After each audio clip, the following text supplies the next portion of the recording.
کل رات تو مجھے ہی تمہارے پاس رکھنا پڑا، ورنہ رابطہ کیسے کرتا۔ بے فکر رہو، میرے علاوہ کوئی چاہ کر بھی تمہیں کال نہیں کر پائے گا۔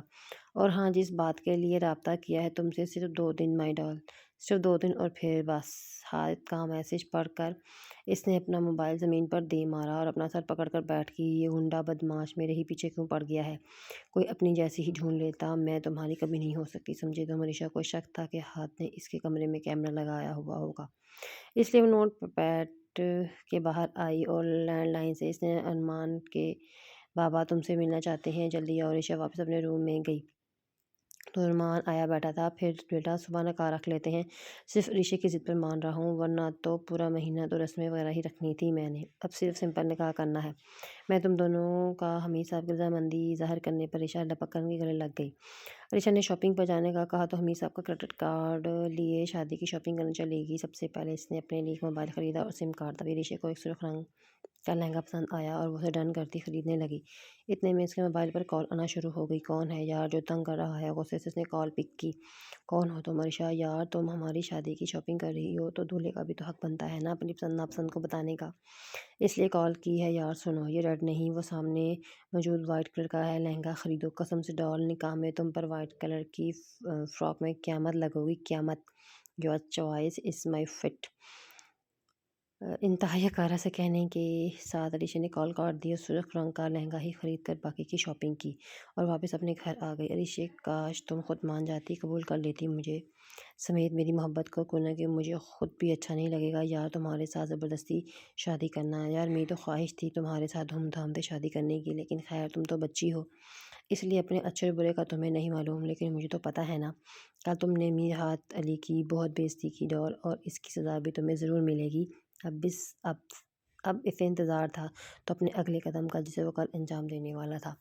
صبح کے 10 بجے کا وقت تھا جب علیشا کسی دلہن کی طرح تیار ہو رہی تھی۔ بیوٹی پارلر جانے کی اس نے زحمت نہیں کی، جس کی وجہ علیشا کا خود کا میک اپ ایکسپرٹ ہونا تھا۔ دوسری طرف علیشا بس روئے جا رہی تھی اور اللہ سے دعا کر رہی تھی کہ میں اب ارمان کے بغیر کیسے جیوں گی، کچھ تو کرے۔ علیشا اپنے کمرے میں بیٹھی پھر سے اپنے میک اپ کو ٹھیک کرنے میں مصروف تھی جب اچانک لال لپسٹک کو پھر سے اپنے لبوں پر لگاتے اس نے خود سے بڑبڑانا شروع کیا۔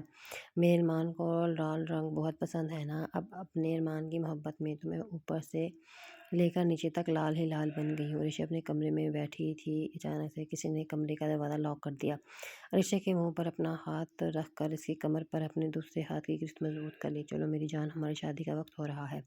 ہاتھ علی کی آواز پر اپنے کان کے قریب سن کر علیشا خوفزدہ ہو گئی اور اپنے ہاتھ پاؤں کو چلا کر احتجاج کرتے ہوئے خود کو اس کی گرفت سے آزاد کروانے کی کوشش کرنے لگی، لیکن اس ظالم شخص کے سامنے سب بیکار تھا۔ تم رکو بھی، بہت تنگ کرتی ہو مجھے یار۔ اپنی جیب سے ایک سیاہ پٹی نکال کر علیشا کے منہ پر باندھتے ہوئے اس نے فوراً علیشا کو اپنی گود میں اٹھا لیا۔ ڈال دیکھ لو، صرف تمہارے لیے ایسے مجھے کھڑکی کے ذریعے آنا پڑا، کیوں نہ کہ اگر سب کے سامنے میں یہاں آتا تو سب نے بہت ڈرامے کرنے تھے یار، اور پھر اگر میرے دماغ خراب ہو جاتا تھا تو پھر میں نے کسی ایک کو بھی زندہ نہیں چھوڑنا تھا۔ علیشا کی سہمی ہوئی آنکھوں میں اپنی شوق نظروں کو گاڑے اسے مزید خوفزدہ کرنے کے بعد وہ کھڑکی کے ذریعے علیشا کو باہر لے کر جانے لگا۔ سبھی انتظام کیے ہوئے تھے۔ اس نے اپنی ڈال کو اپنے ساتھ لے جانے کے لیے گھر کے بیک ڈور سے جب ہاتھ علیشا کو اپنی باہوں میں اٹھائے گھر سے باہر اپنی گاڑی کی طرف جا رہا تھا، تبھی تو چھت پر کھڑی علیشا کی نظر ان پر پڑی۔ وہ علیشا بھی علیشا کو دیکھ کر اسے مدد مانگنا شروع کر دی، لیکن علیشا نے ساکت نظروں سے اسے دیکھ کر اپنے دل میں سوچا شاید یہی مصلیحت ہے میرے خدا کی۔ علیشا نے یہ بات کسی کو نہیں بتانے کا فیصلہ کیا، بلکہ خود علیشا کے کمرے میں جا کر اس کے وارڈروب کو کھول کر لال رنگ کا ایک مہنگا سرخ فراک کو پہن کر ہلکا پھلکا تیار ہو کر ایک لمبا سا گھونگھٹ نکال کر بٹ پر جا کر بیٹھ گئی۔